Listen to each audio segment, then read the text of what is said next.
তো আপনারা দেখেন, আমি দেখাইতেছি। এই যে আমার ক্যাপসিকাম, একটা ক্যাপসিকাম এইখান থেকে আমি হারভেস্ট করিনি, সব পাইকে পয়সা নষ্ট হয়ে দিচ্ছি। এক একটা গাছে আমি যে ফলাইতে পারি, এটা আপনাদের দেখাইছি যে একটা গাছে আইকে দেখেন যে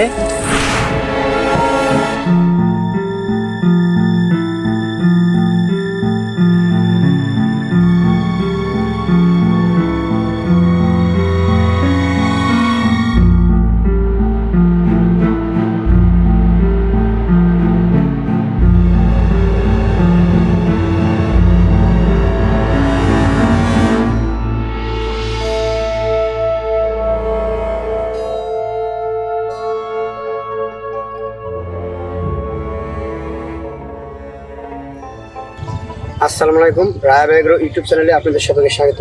আমি চলে আসলাম আমার এই ক্যাপসিকামের প্রজেক্টে।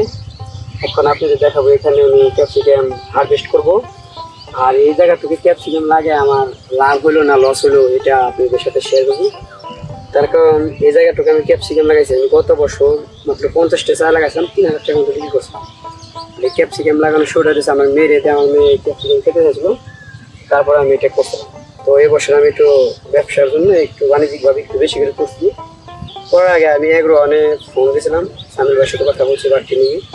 তখন ওরা বলছে বাজার.com মানে একটা অ্যাপস থাকতো, ওই অ্যাপসে মাধ্যমে অনলাইনে সব বিক্রি করা যাবে। আর এই ক্যাপসিকাম আপনার করেন, আমরা বেচা বিক্রির দায়িত্ব আমরা নিই।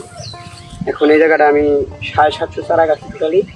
চারা গাড়ার পর মানে এগ্রো কোম্পানি থেকে আসছিল, আইসে প্রথম দেখে গেছে, প্রজেক্ট ভিজিট করে গেছে, দেখে খুব ভালো ছিল। তো তারপরে আমি ক্যাপসিকাম লাগানোর পরে যে কী বাস খাইছি ভাই, এটা মানে ভাষায় প্রকাশ করতে পারতেছি না। মানে এগ্রো কোম্পানি প্রথম বলছিল যে ক্যাপসিকাম লাগান, এই বেচা বিক্রির সাপোর্ট আমরা দেবো। এখন দেখতেছি শামিল ভাইয়ের ফোন দেয়, শামিল ভাই ফোন দেয় না। তারপরে এগ্রো কোম্পানির বড় বড় ম্যানেজাররা আসে, ইকবাল ভাই আসে, মামুন ভাই আসে, এরা এসে দেখে, এদের বলি, এরা চেষ্টা করতেছে, কিন্তু শামিল ভাই মনে করেন যে আমার ফোনই দেয় না, এরকম অবস্থা। অথচ সে আশ্বাস দিয়েছিল লাগান, আমরা বিক্রি করে দিই, বিক্রি না করতে পারলে আমি কিনে নেব, এরকম একটা আশ্বাস দিয়েছিল। তো আমি এতটুকু জায়গা লাগাইছি, লাগানোর পর আমি এই গ্রহণ থেকে কোনো ধরনের সাপোর্ট পাইনি এই ক্যাপসিকাম ক্ষেত্রে। তো আপনারা মানে যাই কিছু করেন, মানে নিজে ভাইবে চিনতে তারপরে এটা করবেন। আর আপনি হয়তো বলতে পারেন যে রাকিব ভাই এগ্রহণ একটা ঘিলা, তারপরে এগ্রহণ আমি বদনাম। হ্যাঁ ভাই, আমি বদনাম করতেছি, যেটা সত্য আমি ওইটাই বলতেছি। তার কারণ আমি এগ্রহণের সাথে ব্যবসা করতেছি 3 বছর ধরে। এগ্রহণের সাথে ব্যবসা করে যে আমি যে খুব লাভবান সেটা না, তার কারণ এগ্রহণের সাথে ব্যবসা করে আমি লসের ভিতরে আছি। কারণ এরা মানুষে এই প্ল্যান দেয়, তারপরে বীজ দেয়, সব কিছু দেয়, দেওয়ার পরে একটা কাস্টমার কাছে বীজ বা তার মালটা পণ্যটা বিক্রি পর্যন্ত তার দায়িত্ব থাকে, আমি যেটা মনে করতেছি। তারপরে কোনো খোঁজ খবর নেয় না। অনেক কৃষক, মানে আমি ডিলার, আমার ফোন আসে দিনের মধ্যে 5টা 10টা 20টা 50টা ফোনগুলো আসে যে আমি চারা আনছি, মরিচের চারা মরে যায়, চা এক জাত, তের এক জাত, আবার করলার বীজ নেই, আবার অনেকের বীজ জ্বালায় না, অনেক সমস্যা ভাই। আমার নিজেরই সমস্যা। আমি নিজে চিচিঙ্গার বীজ লাগাইছি 5 প্যাকেট, একটা প্যাকেট জ্বালানি। তারপর অনেকেই জানেন আপনারা রক মেলন, এখন রক মেলন লেগে সামিল ভাই সবাই পাগল করতেছে। 1 প্যাকেট রক মেলন বীজের দাম 1650 টাকা। ওই রক মেলন মাত্র 2 প্যাকেট আনছিলাম। মানে গত বছর একটা কাস্টমার করছিল, হেও বিদেশ থেকে আইসে মোটামুটি 1.5 লাখ টাকা খরচ করছে করে, ওখান থেকে 10,000 টাকার রক মেলন বেচতে পারে না। এই গ্রহণের শুধু ফোন কল দিয়ে মানে বিদেশ থেকে আইসে ওটা দেখে পাগল হয়ে পোড়াটা করছে, করার পরে ও মানে 10,000 টাকার রক মেলন বেচতে পারে নাকি। প্রথম মাল দিছে, সব দিছে, পরবর্তীতে ওই পোড়ার কোনো সাপোর্ট দেয় নাকি। আমি তাই বলছি যে এটা তাহলে হয়তো বা তোমার ব্যস্ততা। পরে এবার আমি নিজেই করছি, নিজেই করে আমি নিজেই ব্যস্ততা দেখলাম যে আসলেও না, এগ্রো কোম্পানি আশ্বাস দিয়ে মানুষে পাগল করে, এটা নতুন এটা উদ্যোক্তারে পাগল করে তারপর এরকম সাপোর্ট দেয় না। তখন আমি রক মেলন আনছি, আমার 2 প্যাকেট বীজ ডেটমেট সব আছে, একটা বীজ জ্বালানি আমার বন্ধুরে দিছি, তাই দিছি বাকিতে। মানে একটা বীজ জ্বালানি আমি কী করে ওর কাছ থেকে আমি টাকাটা নেব। তারপরে পেঁপের বীজ, আপনারা জানেন 1 প্যাকেট পেঁপের বীজ 1800 থেকে 2000 টাকা। এই আমি গত বছর 5 প্যাকেট পেঁপের বীজ আনছি, আল্লাহ দিলে এই ভুল করে একটা বীজ জ্বালানি কৃষকের কাছে বেশি, কৃষকের জ্বালানি আমারও জ্বালানি। আমি কোম্পানি জুবাইর ভাই আসলো, জুবাইর ভাইরে বললাম যে আমার বীজ জ্বালানি, আমি 2 মাস তার জন্য রাখছিলাম। এসে দেখছে আমার কোনো একটা কিছু হয় না। 1 প্যাকেট বীজের দাম 1800 টাকা 1900 টাকা, আমার 1 প্যাকেট বীজের লাভ হয় না 50 টাকা, অথচ এত টাকা আমি লসের ভিতরে আছি। অনেক এরকম ভাই কথা বললে কথার শেষ নাই, অনেক টাকা আমি লসের ভিতরে আছি এগ্রহণের সাথে ব্যবসা করে। তো আমার কীটনাশক পাঠায়, কীটনাশক ভেঙে যায়, নষ্ট হয়ে যায়, ফাইটা যায় প্যাকেট, এগুলো কোনো দায়ভার নেয় না। তারপরে বীজ পাঠায়, বীজগুলো জ্বালায় না। কৃষকের মনে করেন যে গালি শুনতে শুনতে আজ আমি মনে করেন যে এগ্রহণের সাথে আসছি, আমি এগ্রহণে ভালোবাসি, কিন্তু যদি সামিল ভাইরে বলতেছে যদি ভালো মানে একটা কৃষকরে ভালো মানের বীজ দেন, ভালো ভালো প্রোডাক্ট দেন, তাহলে ভাই আপনি এগিয়ে যেতে পারবেন।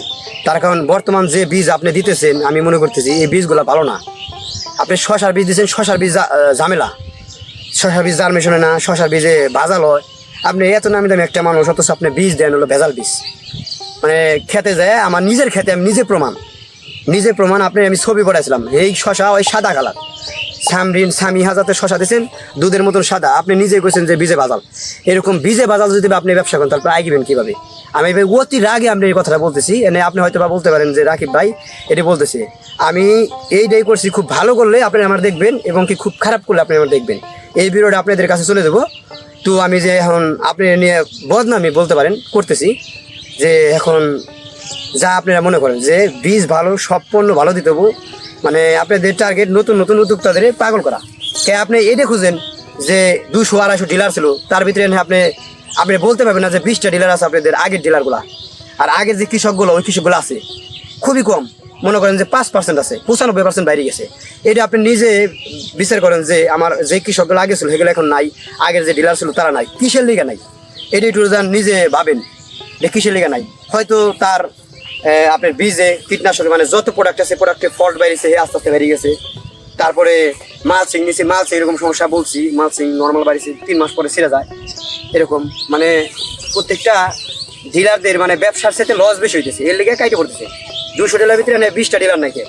এখন আমিও যে আপনার এক ধরনের ডিলার কি করে আমার যে পেট গোয়া চলতেছে না, আর আপনার 1 টাকা বাকি আছে না, আমার বাকি যায় মার্কেটে, বাকি গেলে বাদে আমার ভালো প্রোডাক্ট একটা কৃষককে দিতে হবে। তাহলে কৃষকের যে বীজ দেন, বীজ দিলে না, তার যে একটা সময় যে লস যায় বা এইগুলা করলে যে তার একটা ক্ষতি যায়, আপনি দিলে হয়তো বা ওই 20 টাকা 50 টাকার একটা বীজের দাম দেন, তাও দেন না, আমার এই পর্যন্ত 1 টাকার আপনার জরিমানা দেন নাকি।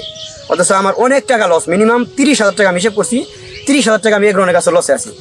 তাহলে এই যে আমার ক্যাপসিকামটা করাইলেন, ক্যাপসিকাম করে আমি কীরকম লসে আছি তো আপনারা দেখেন, আমি দেখাইতেছি। এখানে এই যে আমার ক্যাপসিকাম, একটা ক্যাপসিকাম এইখান থেকে আমি হারভেস্ট করিনি, সব পাইকে পয়সা নষ্ট হয়ে দিচ্ছি।